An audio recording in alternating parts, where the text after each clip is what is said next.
Have you ever heard of the saying, if it sounds too good to be true, it probably is? Well, this story is a perfect example of that. Today, we're going to talk about the infamous celebrity scammer who bankrupted thousands of families, Charles Ponzi. Charles Ponzi was born in Italy in 1882 and migrated to the United States at age 21. He arrived in Boston with just $2.50 in his pocket and dreams of making it big in America. But little did he know his ambitions would soon turn into greed and deception. That was how Ponzi started the Ponzi Scheme. If you don't know what a Ponzi scheme is, let me break it down for you.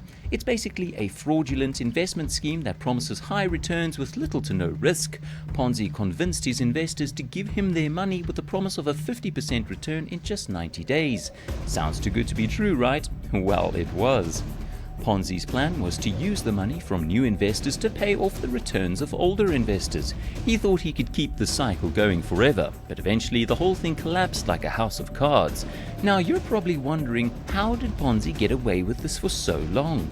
Ponzi was a master of manipulation and knew just how to charm and sweet-talk his way into the hearts of some of Boston's wealthiest and most influential people.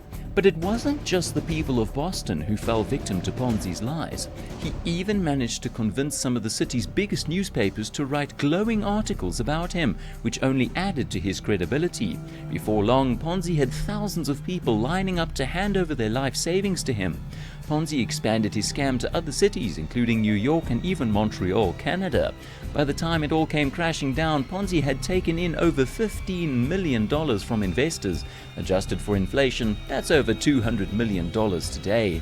However, the Boston Post published an article exposing the truth, saying the scheme was not financially viable.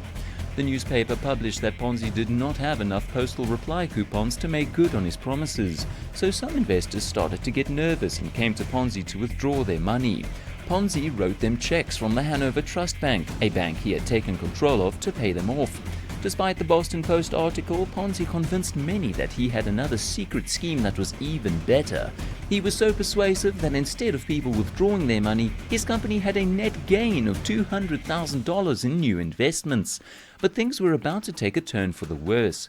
The district attorney of Boston ordered an audit of Ponzi's books, and his company was ordered to stop taking new investments. This caused another run on the Security and Exchange Company, and people started to question Ponzi's credibility. Now, the Boston Post published another article based on the revelations of a former publicity man of Ponzi's. This man claimed that Ponzi was in debt for millions of dollars, and he couldn't understand why Ponzi was depositing funds in a bank that was only earning 5% interest when he supposedly had a way of making profits of over 50% in just 45 days.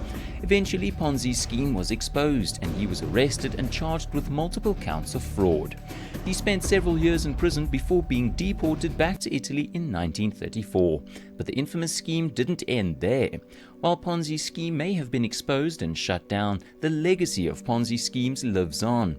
The fundamental idea behind a Ponzi scheme is the promise of high returns to attract new investors and the use of funds from these new investors to pay off earlier investors.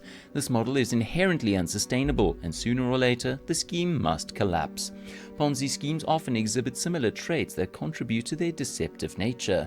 These scams are often highly visible and promoted as lucrative investment opportunities, which can give the impression of legitimacy. Regardless of the specific Ponzi scheme, victims often make the mistake of investing in something they don't fully understand.